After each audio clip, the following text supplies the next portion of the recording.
Every payday sa Pilipinas, maraming Pinoy ang nakararamdam ng panandaliang relief. Parang humihinga ulit ang budget, may pangbayad ng bills, may konting extra para sa needs at gusto.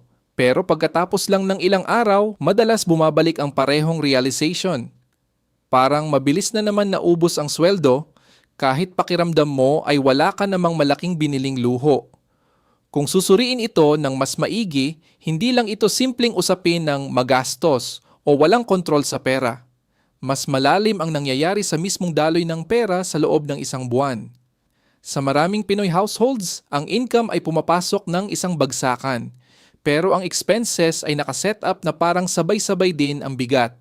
Renta, kuryente, tubig, internet, pamasahe, at mga utang na kailangang unahin agad. Kaya sa simula pa lang ng cycle, malaking bahagi na ng sahod ang naiaalis na sa available budget. May isa pang factor na hindi agad napapansin at ito ay ang psychological reset tuwing payday.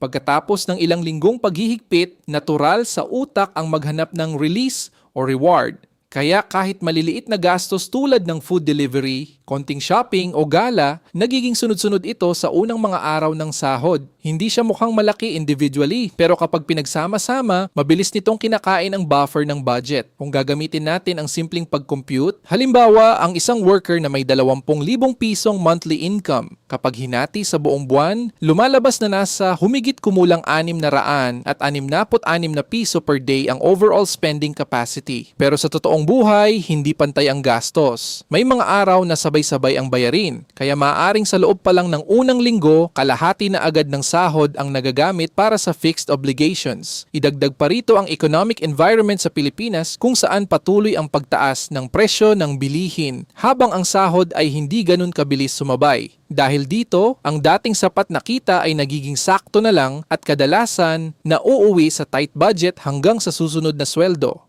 Kapag pinagsama ang timing ng expenses, behavioral habits at economic pressure, nabubuo ang cycle na parang laging kulang kahit may trabaho naman. Ang mahalagang makita dito ay hindi lang ito personal issue, kundi system pattern kung paano gumagalaw ang pera sa loob ng isang buwan. Sa mas malinaw na pag-intindi ng cycle na ito, mas nagiging conscious ang paghawak ng bawat piso. Hindi dahil kailangan magtipid lang, kundi dahil mas naiintindihan na kung paano talaga dumadaloy ang pera sa araw-araw na buhay.